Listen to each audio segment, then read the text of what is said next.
Pagi hari ini saya akan memberikan tema dari bulanan dari GBI, yaitu saya akan membawakan tentang kasih mula-mula. Ya, pagi hari ini saya akan membawakan tentang kasih mula-mula. Mari kita sama-sama baca firman Tuhan dalam Wahyu 2 ayat yang pertama sampai dengan ayat yang ke-7.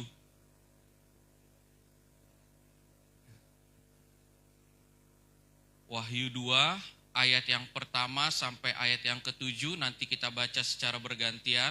Saya akan membacakan ayat yang pertama, saudara akan bacakan ayat yang kedua, seterusnya nanti ayat yang ke-7 kita baca secara bersama-sama.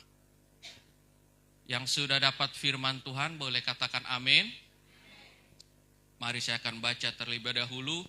Wahyu 2 ayat 1 sampai dengan yang ke-7, firman Tuhan berkata, "Tuliskanlah kepada malaikat jemaat di Efesus, inilah firman dari Dia yang memegang ketujuh bintang itu di tangan kanannya dan berjalan di antara ketujuh kaki dian emas itu.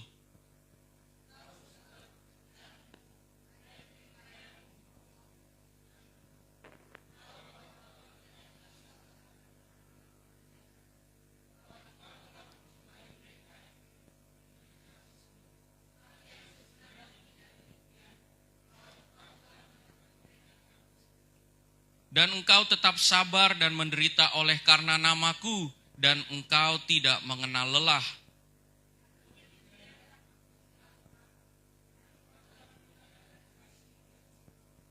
Sebab itu ingatlah betapa dalamnya engkau telah jatuh, bertobatlah dan lakukanlah lagi apa yang semula engkau lakukan.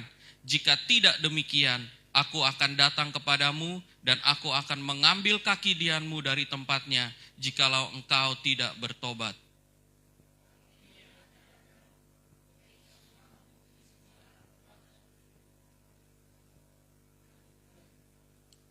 Kita baca sama-sama ayat ke-7, 2, 3. "Siapa bertelinga, hendaklah ia mendengarkan apa yang dikatakan Roh kepada jemaat-jemaat. Barang siapa menang, dia akan kuberi makan dari pohon kehidupan yang ada di taman Firdaus Allah." Amin. Puji Tuhan. Firman Tuhan pagi hari ini saya akan berbicara tentang kasih mula-mula. Ya, kasih mula-mula.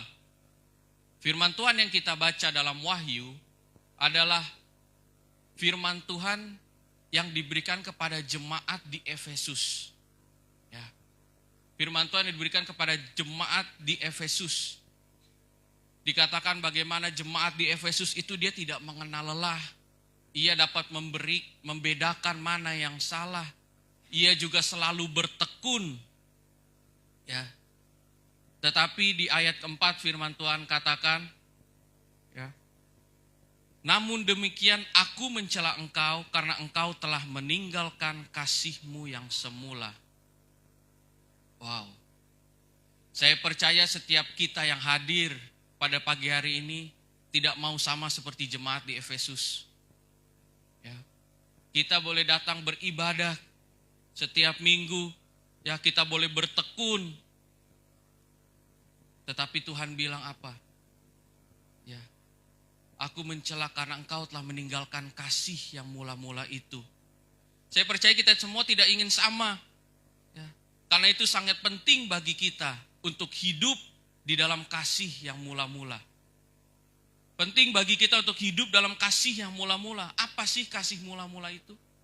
Kasih mula-mula itu adalah kasih kita kepada Tuhan.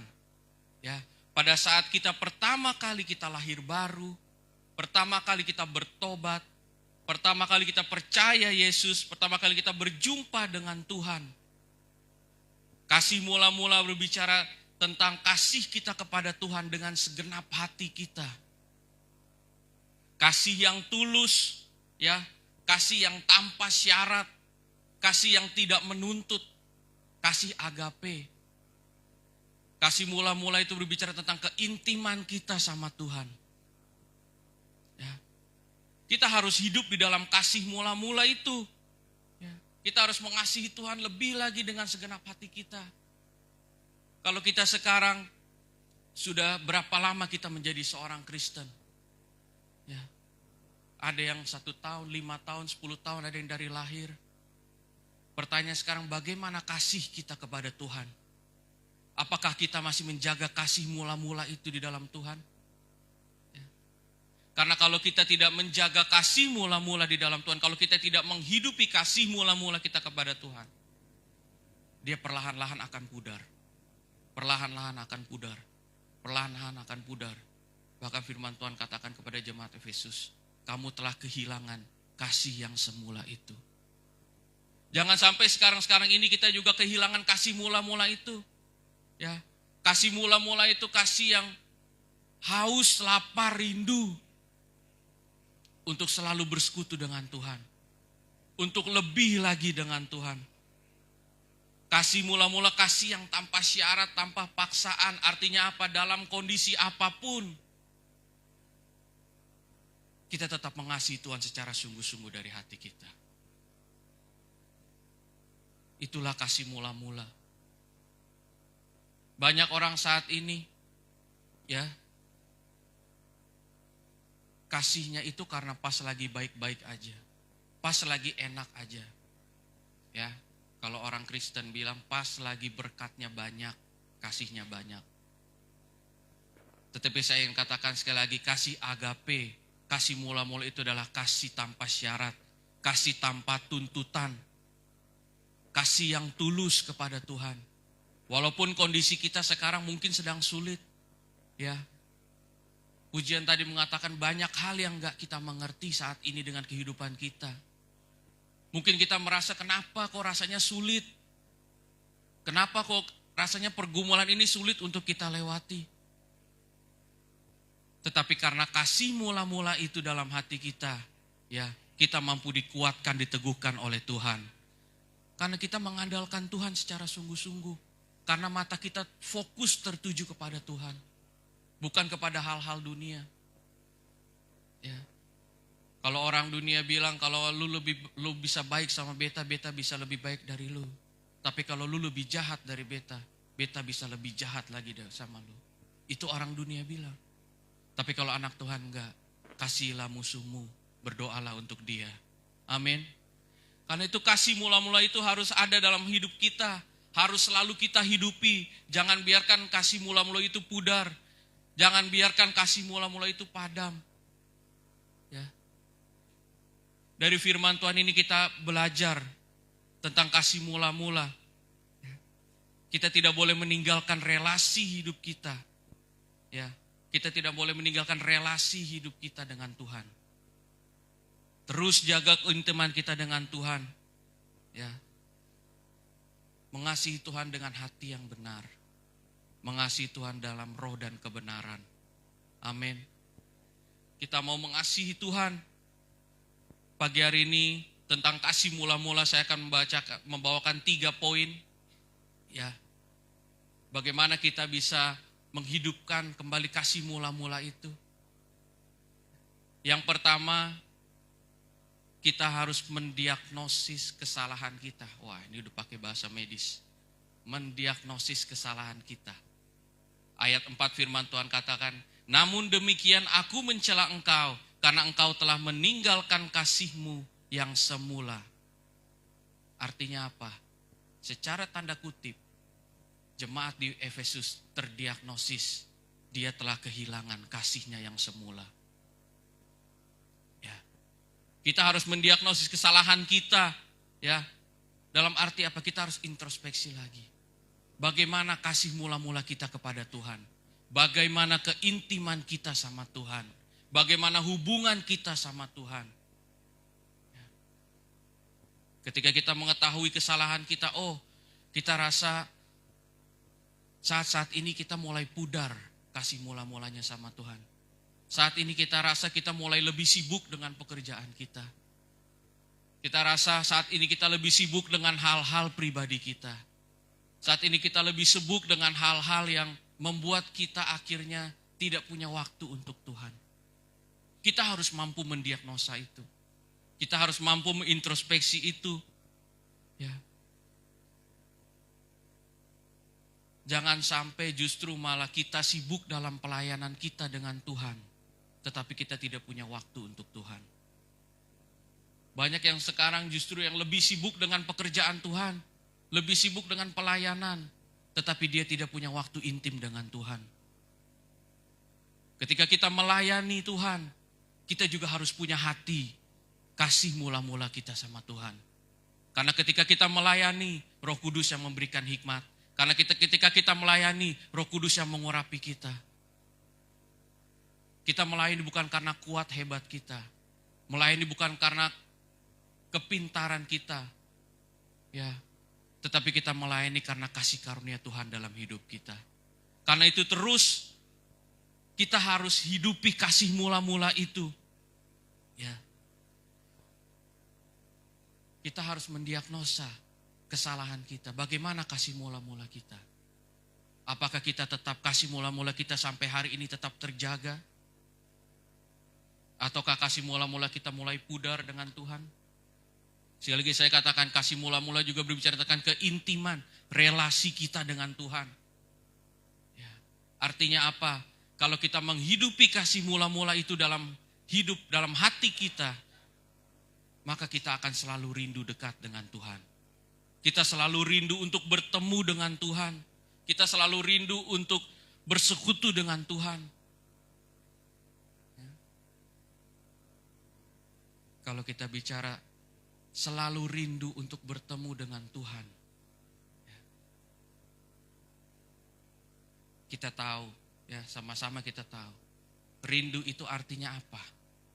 Coba rindu. Ya. Kalau rindu itu artinya keinginan yang kuat untuk ketemu. Ya. Kita pernah merasakan hal-hal rindu dalam berpacaran, mungkin suami istri. Ya. Kalau rindu itu ada keinginan kuat buat bertemu. Mau hujan badai pun, kalau waktunya kita makan malam sama-sama, beta akan jemput. Kalau kita punya kasih mula-mula kepada Tuhan, kita selalu rindu untuk bertemu dengan Tuhan. Dalam keseharian kita, hidup kita di rumah, ya, kita selalu rindu waktu untuk berdoa sama Tuhan. Karena kita rindu bertemu dengan Allah. Kita selalu rindu waktu untuk memuji, menyembah Tuhan. Karena kita rindu untuk bertemu dengan Allah. Ya. Kita selalu rindu untuk datang ke gereja, datang beribadah, datang bersekutu. Karena kita rindu bertemu dengan Allah.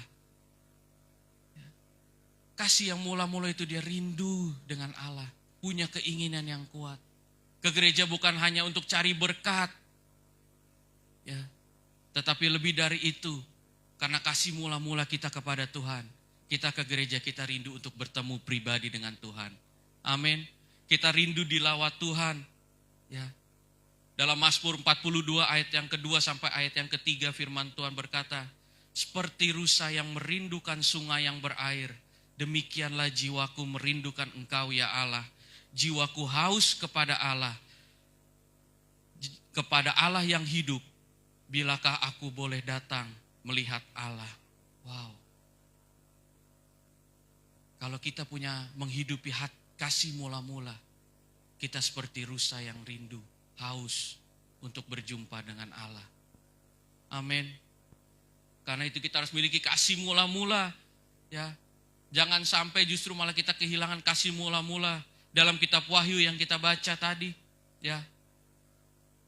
Di ayat 2 firman Tuhan katakan, aku tahu segala pekerjaanmu, jerih payahmu, ketekunanmu. Aku tahu engkau tidak dapat sabar terhadap orang-orang jahat, bahwa engkau telah mencobai mereka yang menyebut dirinya rasul, tetapi yang sebenarnya tidak demikian, bahwa engkau telah mendapati mereka pendusta, dan engkau tetap sabar menderita oleh namaku, dan engkau tidak mengenal lelah. Ya. Di ayat ini Tuhan sedang memuji jemaat di Efesus. Ya. Jemaat di Efesus, dia berjerih lelah, dia mampu membedakan ajaran-ajaran yang sesat, mana ajaran yang sesat. Ya. Dia tidak mengikutinya, dia tidak mendusta, dia sabar menderita, ia tekun jerih lelah. Kalau di mata manusia itu hebat nggak? Hebat. Ya. Itu sebuah pujian yang luar biasa ketika kita ikut Tuhan. Tetapi saya ingin katakan bahwa bukan yang manusia lihat untuk hidup kita, tetapi apa yang Tuhan lihat. Karena itu di ayat 4 dikatakan, namun demikian aku mencela engkau, karena engkau telah meninggalkan kasihmu yang semula. Dia telah melakukan segalanya. Melakukan pekerjaannya dengan baik, jerih payahnya, ketekunannya. Semua ia lakukan, jemaat di Efesus. Ya. Tetapi Tuhan melihat lebih dari itu. Tuhan tidak hanya melihat sekedar yang di luar, tetapi Tuhan lihat jauh lebih dalam hati kita, hidup kita bagaimana. Ya. Itu yang tadi saya katakan, banyak sekarang yang akhirnya meninggalkan kasih mula-mula karena kesibukan. Bukan cuma kesibukan pekerjaan, bukan cuma kesibukan dunia sekuler, tetapi bahkan kesibukan di dalam gereja, kesibukan di dalam pelayanan. Ya, kehilangan kasih mula-mula. Jangan sampai Tuhan bilang, aku mencela engkau karena engkau kehilangan kasih yang semula. Kita boleh setiap minggu datang beribadah, kita boleh setiap minggu pelayanan, tetapi Tuhan lihat isi hati kita. Bagaimana kasih mula-mula kita kepada Tuhan. Karena itu teruslah jaga relasi keintiman kita sama Tuhan. Jangan biarkan rohmu padam. Jangan biarkan kasihmu pudar. Karena itu teruslah mencari wajahnya Tuhan.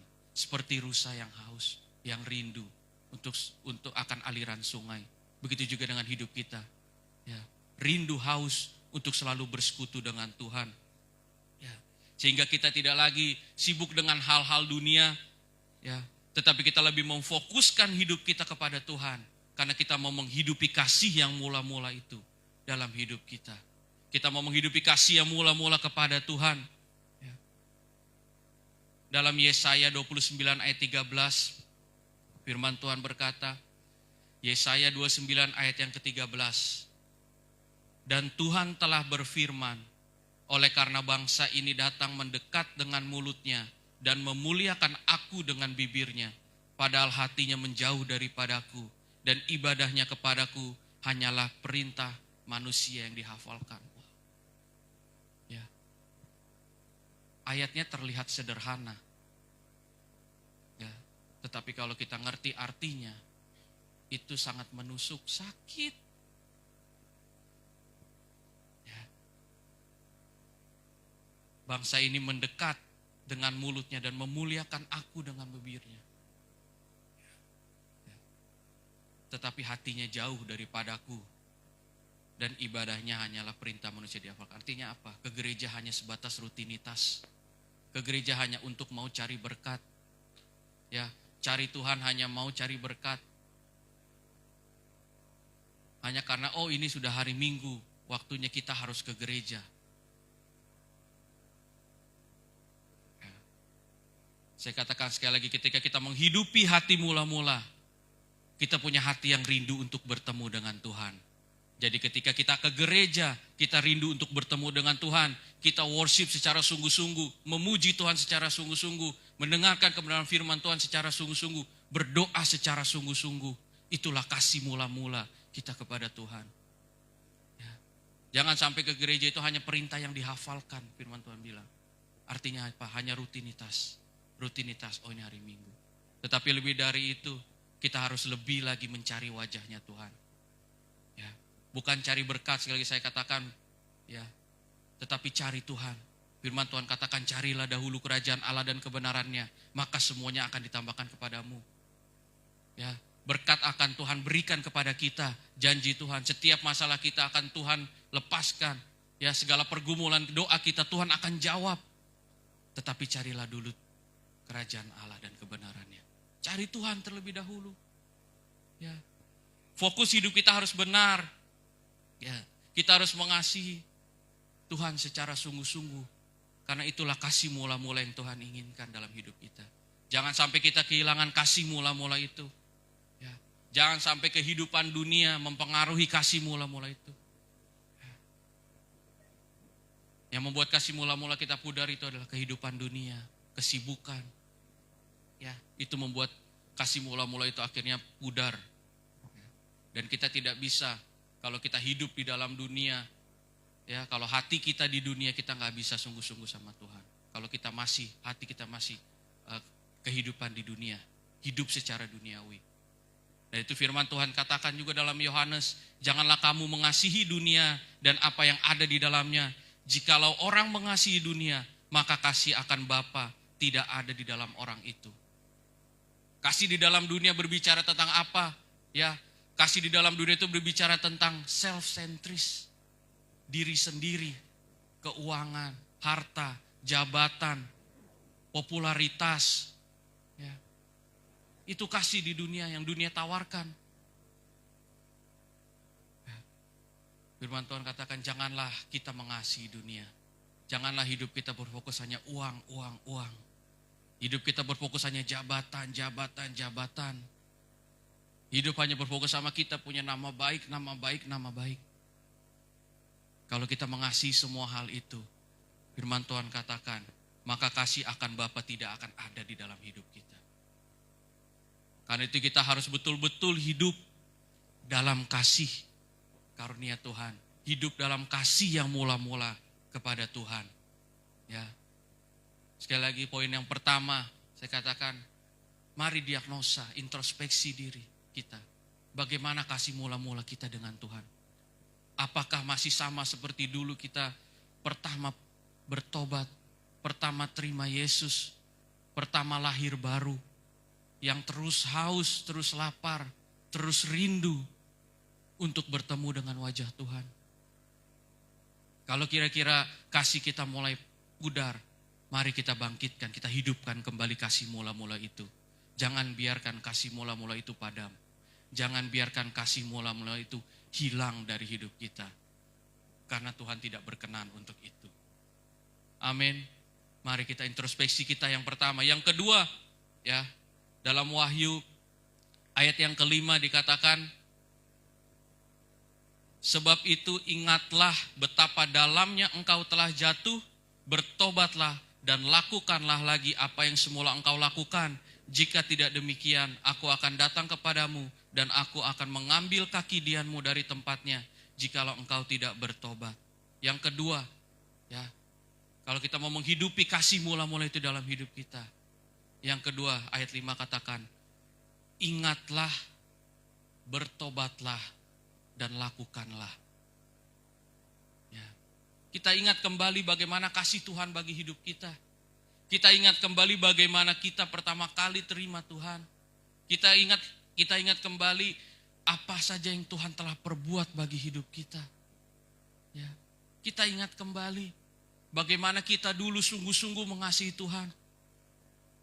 Bagaimana kita haus dulu, kita betul-betul lapar.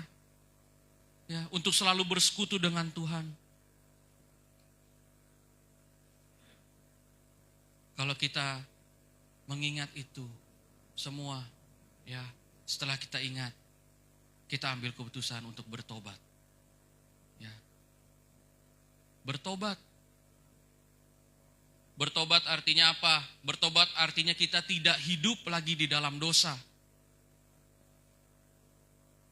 Pertanyaannya, apakah kita tidak boleh berdosa? Pasti sih bisa mungkin kita mau kita tidak berdosa.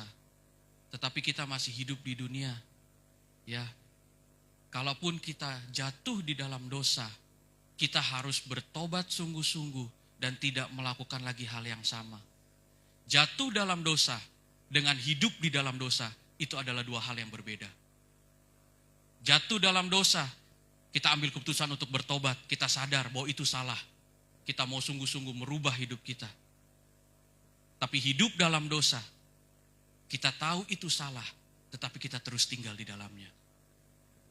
Karena itu dengan kasih mula-mula kita bertobat secara sungguh-sungguh, kita tidak lagi hidup di dalam dosa.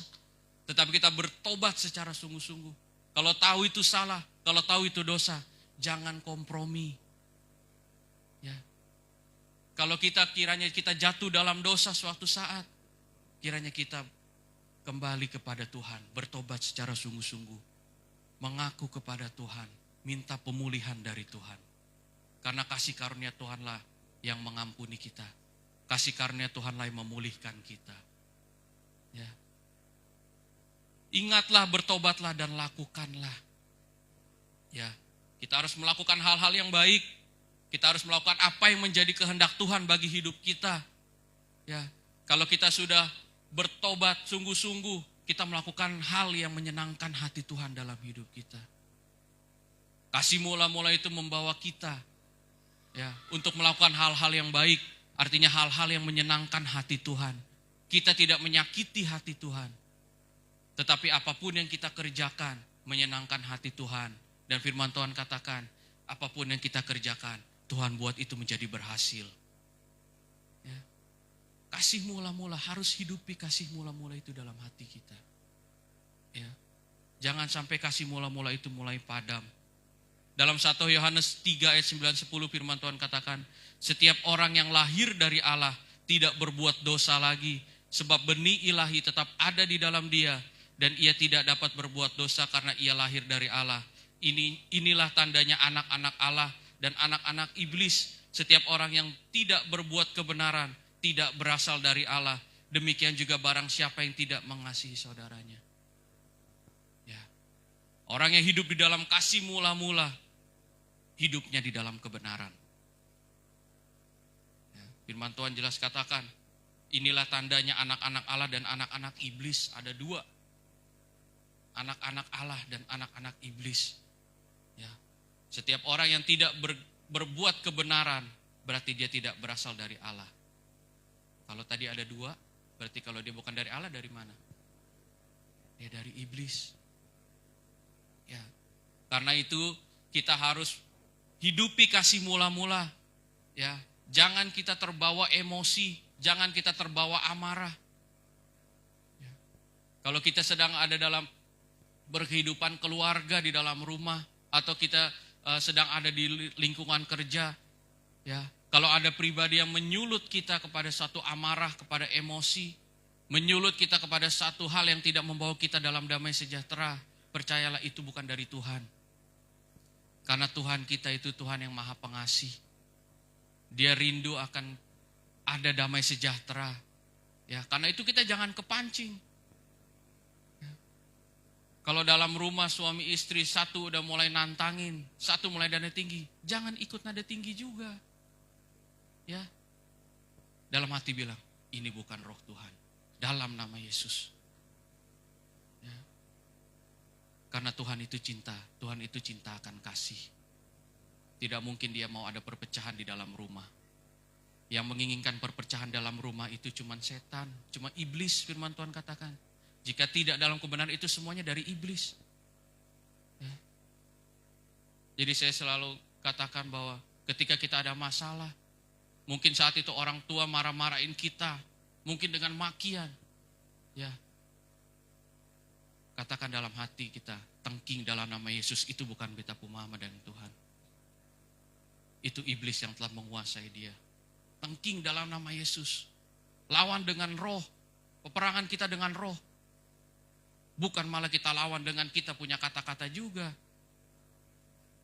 Ya, satu makin tinggi, satu makin tinggi. Son tahu itu rumah sukar mana. Atap son naik-naik, tapi suara naik terus.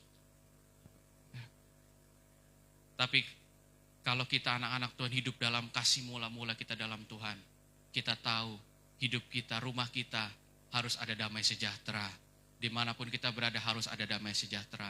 Kalau satu akan terpancing untuk menimbulkan perpecahan, satu bilang dalam nama Yesus selalu harus ada damai sejahtera dalam keluarga kita. Ya. Jangan terpancing. Ya. Lakukanlah hal yang baik. Lakukanlah hal seturut dengan kehendak Allah. Ya. Dengan itu hidup kita juga akan jadi berkat dan kita juga akan diberkati. Ya. Yang ketiga, yang terakhir, ya. Yang pertama kita mendiagnosa kesalahan kita, bagaimana introspeksi kita, kasih mula-mula kita kepada Tuhan. Yang kedua kita mengingat, bertobat dan melakukan. Dan yang ketiga kita harus meresponi panggilan Tuhan dalam hidup kita. Kasih mula-mula itu meresponi panggilan Tuhan dalam hidup kita. Ya. Artinya apa? Artinya ketika kita hidup, ya, bukan tentang apa kata dunia, bukan menyenangkan dunia, tetapi apa kata Tuhan, apa kata firman Tuhan, menyenangkan hati Tuhan, dan hidup kita sesuai dengan kehendak Tuhan. Responi panggilan Tuhan. Ya. Doa kita memang satu arah, tetapi seringkali juga Tuhan berbicara pada hati kita. Ya. Jangan abaikan itu. Ya. Hidupi kasih mula-mula itu. Ya. Jangan biarkan kasih mula-mula itu mulai pudar. Ya, jangan biarkan pudar, karena semakin pudar, semakin lama akan hilang.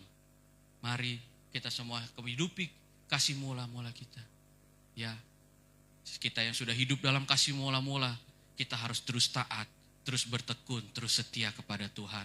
Jangan biarkan kasih mula-mula itu pudar. Amin. Responi panggilan Tuhan.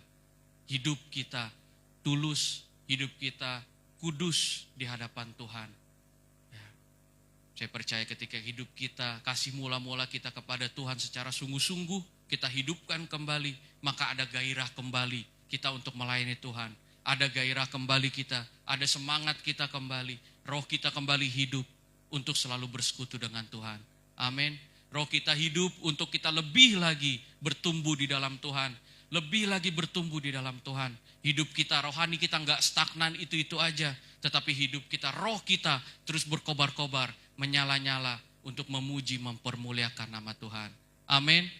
Demikian firman Tuhan, kiranya firman Tuhan memberkati kita semua. Saya undang pemain musik, worship leader untuk maju ke depan. Kita akan naikkan pujian seperti rusa yang haus, rindu aliran sungai. Ya, begitupun hati kita, jiwa kita selalu punya hati yang rindu. Kita punya selalu hati yang haus untuk selalu mencari wajahnya Tuhan. Ketika kita berdoa, sungguh-sungguh mencari wajahnya Tuhan.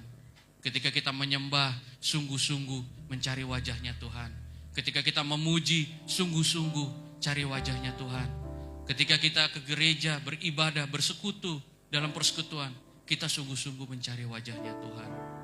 Ya, bahkan firman Tuhan katakan ketika kita dalam bekerja, bekerjalah itu untuk Tuhan, bukan untuk manusia. Artinya apa? Dalam setiap kehidupan kita, dalam setiap waktu hidup kita, ya, kita sungguh-sungguh mencari wajahnya Tuhan. Kita berjalan bersama Tuhan. Bukan kuat kita, bukan hebat kita, bukan pintar kita, bukan siapa kita. Tapi semua karena kasih karunia dan anugerah Tuhan dalam hidup kita.